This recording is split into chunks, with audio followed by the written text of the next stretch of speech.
क्या फंक्शन यानी कि क्या काम अंजाम देती है? ये किसी भी सेल को तहफ़्फ़ुज़ सहारा फराहम करती है, यानी कि इसको प्रोटेक्ट करती है पूरे सेल को, और साथ में उसे सपोर्ट भी दे रही होती है। और ये किसी भी यानी कि सेल में एक मखसूस शक्ल भी दे रही होती है, मतलब उसकी शेप्स को, जो शेप है उसकी शेप को मेंटेन रखती है। और इसी तरह ये ट्रांसपोर्ट करती है कोई भी मादे हो गए कल, यानी कि किसी भी सेल के अंदर भी और सेल्स के बाहर भी, यानी कि दोनों जगह ये मुख्तलिफ अज्जा की ट्रांसपोर्ट का भी काम कर रही होती है। इसलिए इसकी जो नेचर क्या है, परमिएबल है, यानी कि नफूस पजीर है। नेक्स्ट क्या है, सेल मेम्ब्रेन। सेल मेम्ब्रेन क्या होती है? इसे प्लाज्मा मेम्ब्रेन भी कहा जाता है, यानी कि इसका सेल मेम्ब्रेन का दूसरा नाम क्या है, प्लाज्मा मेम्ब्रेन।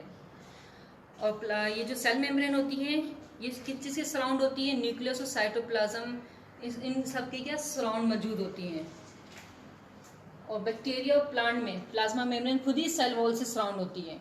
मतलब वैसे जैसे सेल वॉल वहाँ पे मौजूद नहीं होती जानवरों में, वहाँ तो ये जो सेल मेम्ब्रेन होती है वो तो सराउंड कर लिया, न्यूक्लियस और साइटोप्लाज्म, न्यूक्लियस वगैरह को उसकी सराउंड हो गई, उसकी बाउंड्री बन गई है।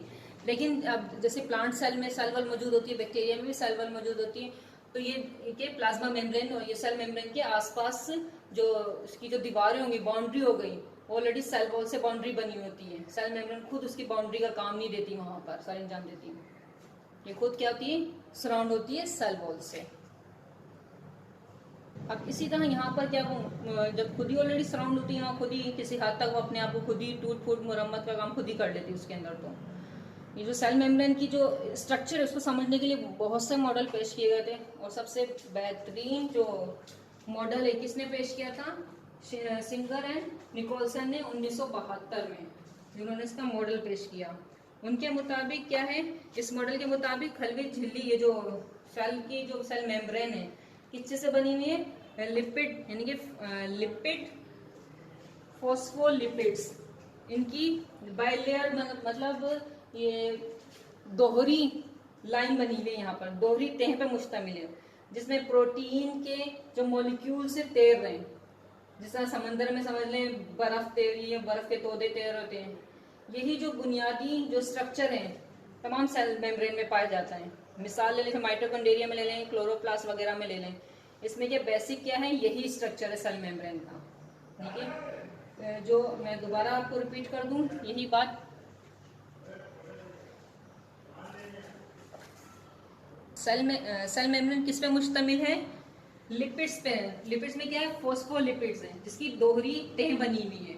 अब दोहरी तह के अंदर क्या कर रहे हैं? प्रोटीन के जो मॉलिक्यूल है वो फ्लोट कर रहे हैं, मतलब तैर रहे हैं। मिसाल मैंने क्या दी थी, जैसे समंदर में बर्फ के तोदे तैर रहे होते हैं, इस तरह मिसाल दी मैंने आपको सेल मेम्ब्रेन की शक्ल को समझाने के लिए, उसकी सांप को समझाने के लिए।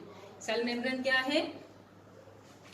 लिपिड्स, जिसमें फॉस्फोलिपिड्स हैं, उसकी दोहरी तह बनी हुई है, उसके अंदर क्या कर रहे हैं? जो प्रोटीन है वो तैर रहे हैं, फ्लोट कर रहे हैं, जो प्रोटीन के जो मॉलिक्यूल्स हैं।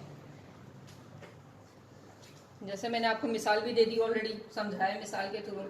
इसी तरह ये जो बुनियादी सांख बताई वो तमाम में पाई जा रही हैं, तमाम झिल्लियों में पाई जाती है, तमाम मेम्ब्रेन्स में पाई जाती है। मैंने मिसाल दी माइटोकॉन्ड्रिया में भी, क्लोरोप्लास्ट वगैरह में इसी किस्म की ये सांख पाई जाती हैं।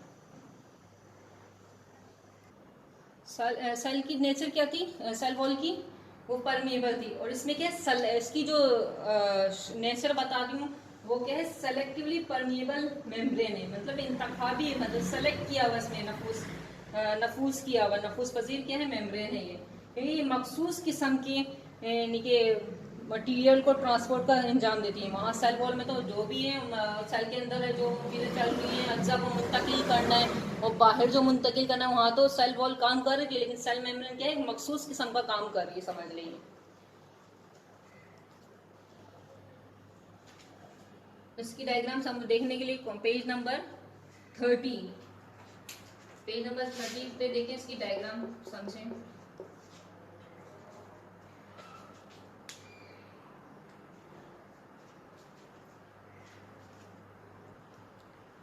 सेल मेम्ब्रेन के बहुत से जानवरों के सेल्स में मुख्तलिफ किस्म के अज्जा को यानी कि एक साथ जमा करके वेस्कल्स में डाल रही होती हैं, जो वेस्कल की शक्ल इख्तियार कर लेती हैं, वहाँ पे सबको